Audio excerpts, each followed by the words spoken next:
دینی رہنمائی کے لیے ہمارے چینل کو سبسکرائب کر دیجیے اور گھنٹی کے نشان کو دبا دیجیے تاکہ آپ کو مزید قیمتی ویڈیوز ملتے رہیں۔ جزاک اللہ خیر۔ سامعین، بہت سارے لوگ سوال کرتے ہیں کہ ایران دنیا میں تنہا کیوں ہے؟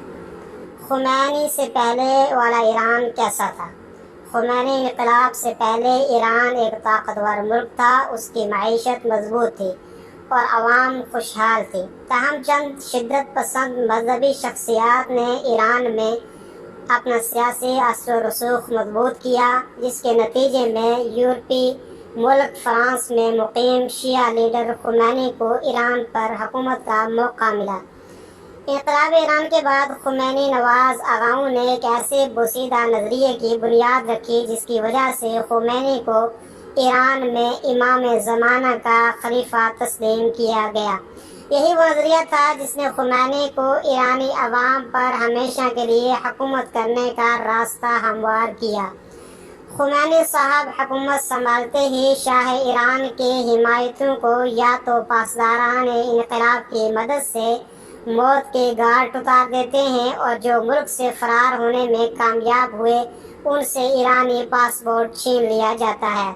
انہی تنگ نظر ملاؤں کے ہاتھوں ایران دنیا میں تنہا ہوتا گیا اور اس کی معیشت تباہی کی طرف بڑھنے لگی اور ایرانی عوام کی حالت بد سے بدتر ہوتی چلی گئی۔ خمینی صاحب نے مذہبی پلیٹ فارم کے ذریعے اپنی ذاتی مقاصد حاصل کر لیے اور خمینی صاحب کے پیروکاروں نے پاسداران انقلاب کے نام سے ملک میں الگ فوجی نظام قائم کر لیا۔ پاسداران انقلاب نے جب اندرون ایران اپنی قوت منوائی تو خمینی کو اپنی سلطنت کی وسعت کی ہوس بڑھنے لگی اور اس نے قرب و جوار کے ممالک میں پاسداران انقلاب کے ذریعے دخل اندازی شروع کر دی، جس کے نتیجے میں پاکستان، افغانستان، عراق، شام و یمن، بحرین، دبئی، قطر جیسے پرامن ممالک میں فتنے اور مذہبی فسادات رونما ہونے لگے۔ اس کے نتیجے میں ان مسلم ممالک نے یا تو ایران سے بائیکاٹ کر دیا یا تعلقات محدود کر دیے۔ اسی وجہ سے ایران پہلے سے زیادہ تنہائی کا شکار ہونے لگا۔ سفارتی تنہائی سے ایرانی معیشت مزید انحطاط کا شکار ہو گئی، اور جس ملک کی معیشت کمزور ہو جاتی ہے اس ملک کی عوام بھی غربت کا شکار ہو جاتی ہے۔ خمینی صاحب نے ایران سے باہر اپنی قوت بڑھانے کے لیے ملک کا 60% بجٹ پاسداران انقلاب کے لیے مختص کیے، جس کی وجہ سے دوسرے اہم شعبے تعلیم، صحت، صنعت وغیرہ تنزلی کا شکار ہو گئے۔ یہی وجہ ہے کہ آج ایران میں 4 کروڑ لوگ خط غربت سے نیچے زندگی بسر کر رہے ہیں۔ مہنگائی آسمان کو چھو رہی ہے۔ پابندی کی وجہ سے ایرانی تیل کوئی خرید نہیں سکتا۔ دنیا کے بہترین تعلیمی اداروں میں ایرانی طلباء کو داخلہ نہیں مل رہا۔ بے روزگاری کی وجہ سے عام لوگ دہشت گرد تنظیموں میں شمولیت اختیار کر رہے ہیں، جبکہ $1 خریدنے میں ایران کو اپنے 42,000 ریال دینے پڑتے ہیں۔ اسے آپ اندازہ کر سکتے ہیں کہ خمینی اور ان کے جانشین ایران اور اس کی عوام کے لیے کتنے مخلص تھے۔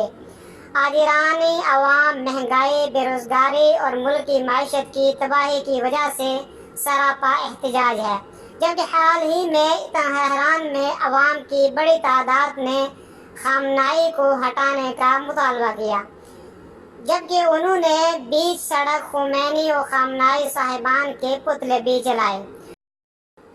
خمینی صاحب اور ان کے پیروکاروں نے شیعہ عوام کو اس حد تک گمراہ کیا کہ آج شیعہ حوثیوں کی شکل میں مسلمانوں کے قبلہ پر حملہ آور ہو رہے ہیں، جبکہ خامنائی نے حج کا بائیکاٹ کر رکھا ہے اور اس وقت وہ قم اور کربلا میں مکہ اور مدینہ کے مقابلے میں متبادل مقدس جگہ بنانا چاہتا ہے۔